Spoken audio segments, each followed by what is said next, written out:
O Flamengo perde não só a partida diante do Corinthians, como uma ótima oportunidade de chegar próximo ao líder do campeonato, que tinha vencido ali, tinha trocado na vitória do Botafogo diante do Fortaleza. Se a derrota trouxe para o Flamengo um desânimo, ela trouxe mais do que isso, até uma certa dúvida sobre qual vai ser o rumo daqui por diante. A derrota foi apocalíptica e, como toda derrota do Flamengo, a repercussão ela está pesadíssima e isso não é à toa. O Tite cometeu pelo menos um erro bastante claro e a gente vai falar sobre isso aqui nesse vídeo. Aliás, erro que você não vai cometer. Sabe o que seria um erro seu? Perder a última oportunidade de ser inscrito no curso Explorando o Jogo do Laboratório do Futebol. Gente, o curso está saindo a R$ 97,00. Tu ainda pode parcelar isso de 6 vezes, tá? É um curso introdutório à análise de desempenho que vai te ensinar a analisar jogos e entender bobagens como a que o Tite fez nesse domingo e outras, né, que aconteceram por aí, a gente já falou, especialmente no jogo contra o Botafogo. Então, aproveita para você começar a aprender um pouco mais sobre essa análise de desempenho mais profissional, digamos assim, da coisa, e isso pode te ajudar a ser um comunicador, a ser uma pessoa que fale sobre futebol profissionalmente, a ser um profissional de futebol, a trabalhar, a ter isso como mais uma formação, ou você só ser um curioso da bola que quer ter um pouco mais de estudo por R$ 97,00, acho que vale, né, para uma coisa que a gente ama,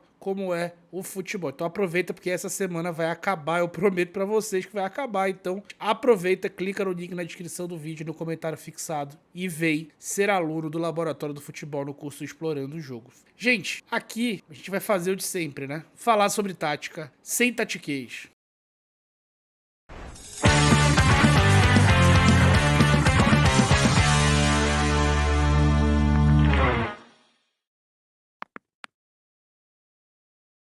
A gente mandou para campo esse time aí que você tá vendo, com o Léo Ortiz voltando, né, seguindo no meio de campo, e sem o Léo Pereira, o Davi Luiz entrando na zaga. O Davi Luiz seria decisivo no jogo, não a favor do Flamengo, né? O Gerson avançado para meio e o Bruno Henrique mantido no time mesmo com a volta do Pedro. Bruno Henrique entrando como ponta pelo lado esquerdo. E a estratégia passava muito pelo Bruno Henrique. A estratégia inicial não estava errada da comissão técnica, isso que deixa a gente triste. Pois bem, o Corinthians foi com a formação dele de sempre, 3 zagueiros, com 2 alas, dessa vez o Fagner, né, como esse ala direito, e eu vou explicar um pouco porquê. E uma diferença, né, o Rodrigo Garro, ao invés de jogar como esse cara aqui, pelo lado direito do ataque, ele jogou de falso 9, né, como eu, digamos assim. E isso tem a ver com a forma como o time recompõe. Aqui a gente mostra o que mostrou no vídeo pré-jogo, que é o Rodrigo Garro jogando nessa função aqui, ele fazia o time ficar muito exposto, se dispersava e se deslocava demais. Então o Ramon Dias mudou essa dinâmica e passou a ter o Yuri Alberto, antes do Yuri Alberto entrar, o outro jogador que estava antes dele, que me foge o nome agora, que vinha estreando no time, também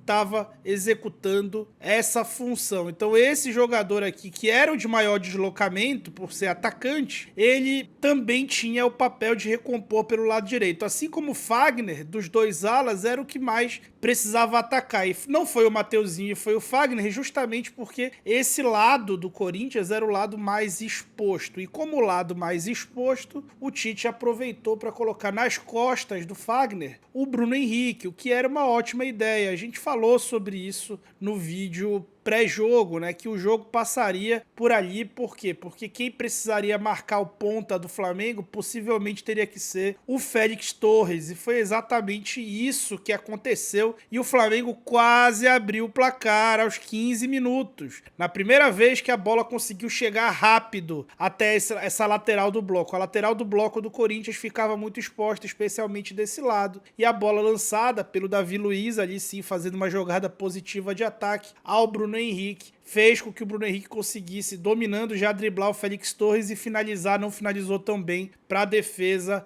do Hugo Souza. Mas até aquilo ali mostrava o quê? O plano de jogo, ele estava correto, ele estava funcionando. Até que, por volta dos 24 minutos, o Flamengo teve a bola do jogo. E a bola do jogo não tá aí na tela. A bola do jogo foi um passe do Léo Ortiz pro Gerson, que recebeu a bola com a marcação única. Eu acho que era do Kaká, que era a segunda cobertura. E ali o Gerson podia pisar na bola e deixar pro Pedro, podia rolar direto pro Luiz Araújo, o Pedro podia pegar a bola e rolar pro Luiz Araújo, e o Flamengo tinha 3 contra 1 para ficar na cara do goleiro. Faltou totalmente lucidez e senso coletivo pro Gerson, que eu acho que de todos os jogadores do elenco é o que eu mais gosto. E o Davi também, aliás, são jogadores que eu sou muito, assim, não sei se fã é a palavra, mas sou muito admirador deles. E, cara, acho que o jogo passa muito pelos dois. Por quê? Porque nesse gol que o Flamengo deixa de fazer, estando jogando naquele momento num plano de jogo correto, e eu vou te falar por quê, depois também, até defensivamente estava correto,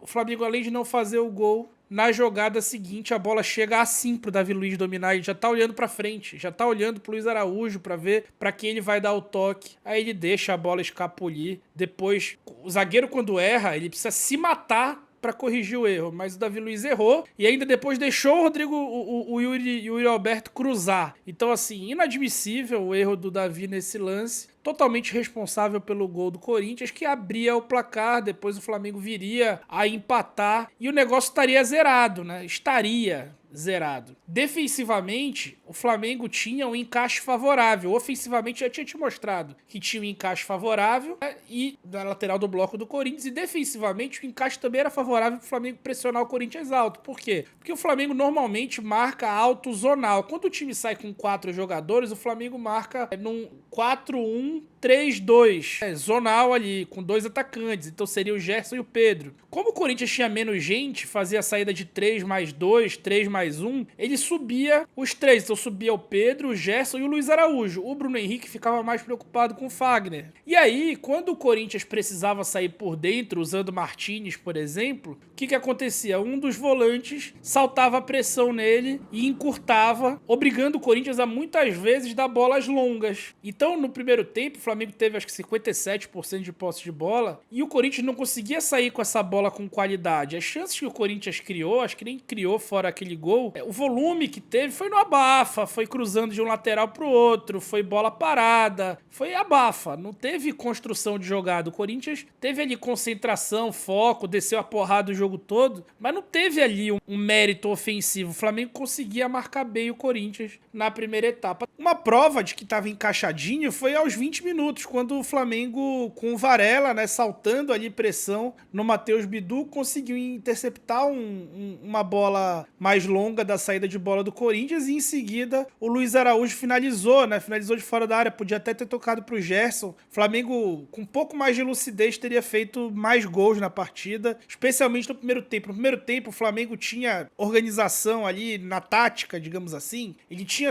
tática e técnica para vencer o jogo. Só que na vontade ele não igualou. Assim, o Corinthians tava entrando muito acima, tava jogando por um prato de comida, tava jogando por não ser rebaixado. E o Flamengo tava jogando um jogo qualquer, jogador saindo com bola e tudo, jogador deixando de dominar uma bola e tomando gol, jogador deixando de pisar numa bola para tocar a bola para um companheiro melhor posicionado. Foram muitos os erros técnicos e individualismos assim da equipe nessa primeira etapa, onde ela jogou no lixo a vantagem tática que ela tinha. Até que o técnico decidiu acabar com essa vantagem tática no intervalo, né? O Tite volta do intervalo com o Alcaraz no lugar do Pulgar, que estava amarelado desde os 6 minutos de jogo, tá de brincadeira também com o Pulgar. E aí vem um problema. Lembra daquela dinâmica que eu falei pra vocês, né? Quando o Corinthians tinha que sair por dentro, um ou outro saltava a pressão. Alcaraz e Pulgar. O Alcaraz eu já falei pra vocês, ele não é volante, tá? Muito menos um primeiro homem ou um volante alinhado. Ele é um meia, é um camisa 8 pra camisa 10. Ele tinha o Gerson em campo. Por que ele não trocou o Alcaraz pelo Gerson e deixou o Gerson ali com o Alcaraz mais avançado? O Alcaraz ainda não tinha dinâmica da equipe. Ainda não sabia a hora que tem que ler os saltos de pressão, a hora que o time precisa ter esse movimento de sair pra caçar dos volantes. E ele não é volante. Por que o Tite usou ele ali? Ainda mais do lado de um outro cara improvisado, como é o Ortiz. Resultado, o Flamengo começou a perder a possibilidade de marcar o Corinthians e o Corinthians começou a, sem esses saltos acontecerem, ter a bola acionando o Charles e o Martínez muito facilmente pelos seus zagueiros e goleiro. Ou seja, esses 3 homens de frente do Flamengo eram prontamente batidos. O Flamengo não conseguia mais marcar o Corinthians alto. E para piorar, além de não conseguir mais por conta dessa mudança do Tite, ele também não retrocedeu, não retroagiu da estratégia. Ou seja, se eu não tô conseguindo marcar alto, beleza, vou marcar bem em bloco baixo. Os caras precisavam ir pro ataque. Para eles, só a vitória interessava. Então, se eu não conseguia, beleza, eu vou baixar o bloco, vou jogar em bloco médio-baixo aqui e vou ganhar esse jogo no contra-ataque. O contra-ataque também seria bom pro Flamengo, até porque tem aquela dinâmica do Fagner que eu mostrei pra vocês. Pois bem, ele não fez isso. O Alcaraz, sem cacoete de volante, sem entender a organização da equipe, participa do gol negativamente, tá? Ele tá marcando o Yuri Alberto ali, que estava mais pelo corredor naquele momento, né? Como eu mostrei pra vocês que esteve, né, durante o jogo. Ele fecha o passe pra trás, como o meia faz quando volta pra marcar. Né? Ele fecha o passe para trás e não o passe para dentro. E aí o Yuri Alberto consegue fazer essa bola chegar no Rodrigo Garro. Mas aí tem a dupla Davi Luiz e Varela para poder culpar por esse gol. Né? Esse gol não teria saído, gente. É um passe ótimo do Garro, mas é um passe fraco. A bola passa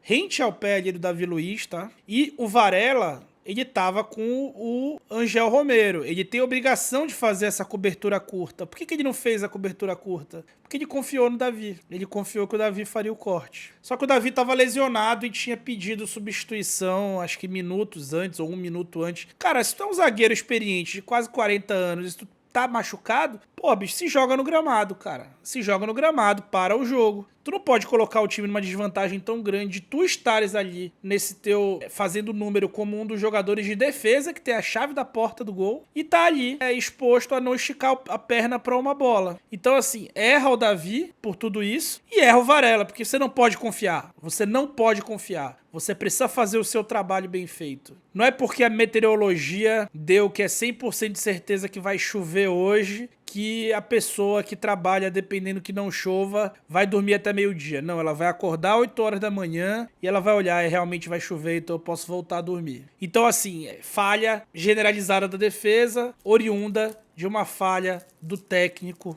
na substituição do Alcaraz. Aí depois disso, gente, depois disso não teve mais jogo, né? O Corinthians, o árbitro que curiosamente era um árbitro que no primeiro tempo deixava tudo rolar, inclusive nada era falta. No segundo tempo, depois do gol da vitória do Corinthians, ele repentinamente virou um juiz que apitava tudo, até pensamento. Desde que não fosse no Bruno Henrique. Se fosse no Bruno Henrique, nada podia ser falta. Mas tudo era marcado, uma conivência incrível com a cera. A confusão onde ele conseguiu engolir mais 2 minutos do jogo no meio da confusão. Então, assim, depois não teve mais jogo, isso tudo foi uma vergonha. A postura do time do Flamengo, a postura deles mesmo, postura enquanto jogador, enquanto trabalhador, a postura do Flamengo nesse domingo não foi uma postura de um time que queria tanto quanto o adversário. Tá? E no mundo de hoje em dia não interessa a profissão ou o ramo de atuação que você exerça. A postura ela vai dizer sempre que vai ser mais feliz no final. Você pode melhorar, você pode ser um cara tecnicamente brilhante, mas se você não tiver ali segunda-feira, 8 horas da manhã, ou ali eventualmente trabalhando até mais tarde,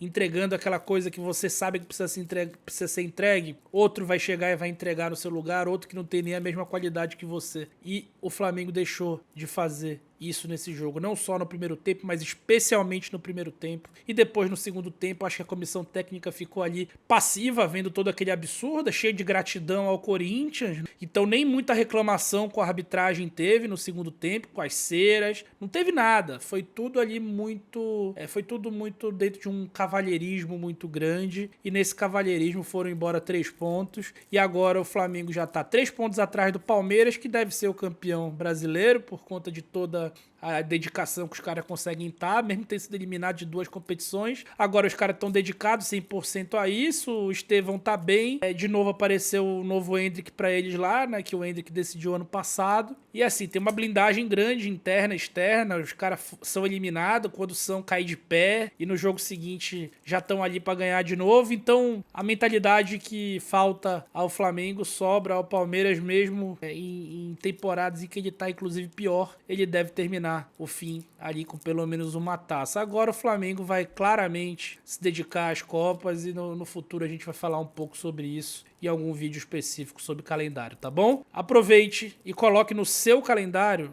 a possibilidade de assinar, né, de se tornar aluno do Laboratório do Futebol, porque a promoção vai acabar essa semana e você vai ficar de fora de contratar esse curso que é um dos melhores do mercado para quem está iniciando, só por R$ 97, tá bom? Então aproveite essa promoção, deixa o teu like, se inscreve no canal aí e eu fui.